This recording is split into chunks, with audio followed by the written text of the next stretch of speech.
All right. So, that completes the current link system.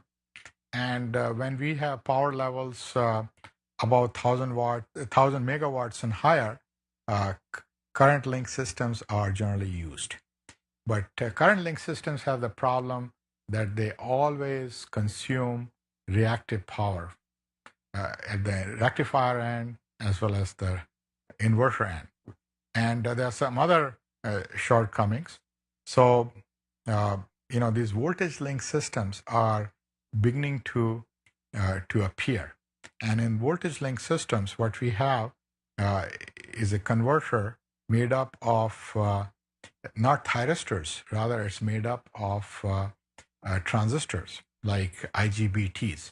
So converter 1 and converter 2 is made up of combination of IGBTs and diodes, and instead of having an inductor in series, we have a capacitor in parallel here. So that is what is called a voltage link, because we have voltage in the middle as opposed to having an inductor, which makes it look like a current link. All right. And here is an example of such a system. It's from New Haven, Connecticut to Shoreham, New York. It's a 330 megawatt system at plus minus 150 kV level, and it's a cable. Okay, so it's a cross-sound cable HVDC light project. Okay, by ABB. So this is where this slide came from, and to understand these voltage link systems, we need to understand what is the function of these converters. So let's think of this converter here. We have this DC input voltage here, and this converter is made up of IGBTs, which act as switches and diodes. Okay, and what we can do is we can create an AC voltage on this side here, V converter, and that is what is shown in this diagram here. So by using this converter, we are creating this voltage here, and then we have this incoming AC voltage, and then in between we have this inductance, and then we have the normal power transfer between two AC sources, which are coupled through this inductor, and that is drawn by phasor diagrams over here. So by controlling the amplitude and the phase angle of this voltage that we can synthesize, V converter, as compared to V bus, we can control this current to be whatever magnitude we want and whatever phase angle we want. Okay, and this is the equation that dictates the operation of the circuit here, right? So that's what is shown here, that by controlling this V converter as compared to this V bus, let's say this tip of the phasor representing V converter is varying in the circle, then the tip of the current phasor would vary in this other circle right here, like this here. So we can make this current to be wherever we want in terms of its amplitude and phase angle. Okay, so how do we do that? Well, think of this converter basically as three ideal transformers, and they have controllable turns ratio. I mean, we know that we can't find such a transformer, okay? But for the time being, let's assume that somehow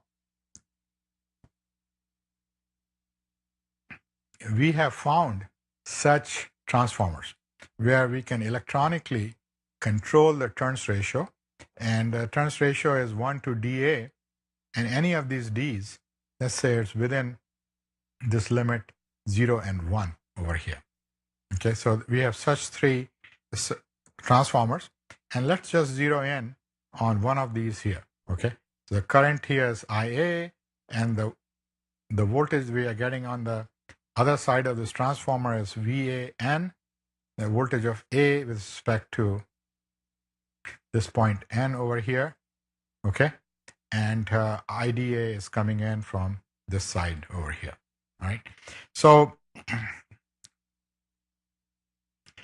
to create an AC voltage at the output of this transformer where the input is DC. Okay, so please remember that this is really a mathematical representation of the switch mode converter that we are talking about. But for now, let's assume that we have these ideal transformers which doesn't care about AC or DC. Okay, it will pass anything. So what we'll do is we will vary the turns ratio in this transformer such that in each phase we introduce this offset of 0.5. Okay, so the duty ratio will vary in all these transformers as we put a common DC offset of 0.5, and then we have some AC amplitude in this turns ratio variation sine omega t. Okay, and then we will displace this by 120 degrees for phase B and by 120 degrees yet again for phase C. Okay, so if we do that and then follow the what ideal transformer does, the voltage waveform at this point VAN would be 0.5 times VD times this AC voltage, and this amplitude of this AC voltage is given by whatever is coming in times this peak variation in the duty ratio here. And that is what is being shown here. So what is coming out of each of the three transformers is a voltage waveform like this, superimposed on this DC voltage here.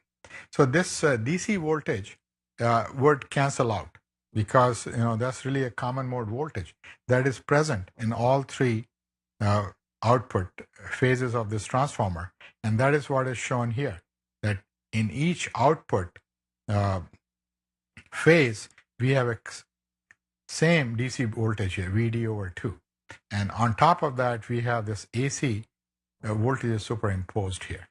Okay, so these DC voltages do not appear on the AC side because they are common mode voltages. They are they don't you can use superposition to show that indeed is the case. And if you look at what is appearing across here is really the AC voltage here, which are shown here in different colors. Okay, and the next thing is one would ask, how do you get this functionality of a transformer?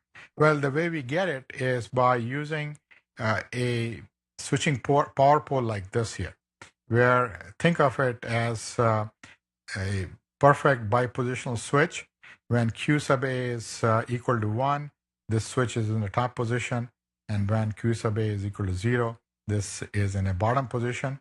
And such a switch can be realized by two IGBTs like this and two diodes like this over here. And the average of this voltage that appears here depends upon the duty ratio of this switch times what's coming in. And this duty ratio of this switch is how long it is up during the switching time period. So we will switch it with some very high frequency F sub S, and T sub S is equal to 1 over F sub S. And as compared to this T sub S, how long it's up as compared to it's down, it dictates this duty ratio of the switch, which in turn dictates what the average voltage coming out here is. And by varying this duty ratio of the switch in a sinusoidal manner, we can synthesize a sinusoidal voltage at the output. So that is what's shown here. It's that the average voltage that's coming out from each of the phases is looking sinusoidal like this. But when you look at any instant of time, the voltage here under a microscope, you'll see that it's consisting of pulses like this here. It's a very wide pulse here, and it's a very narrow pulse when we think of a low voltage over here.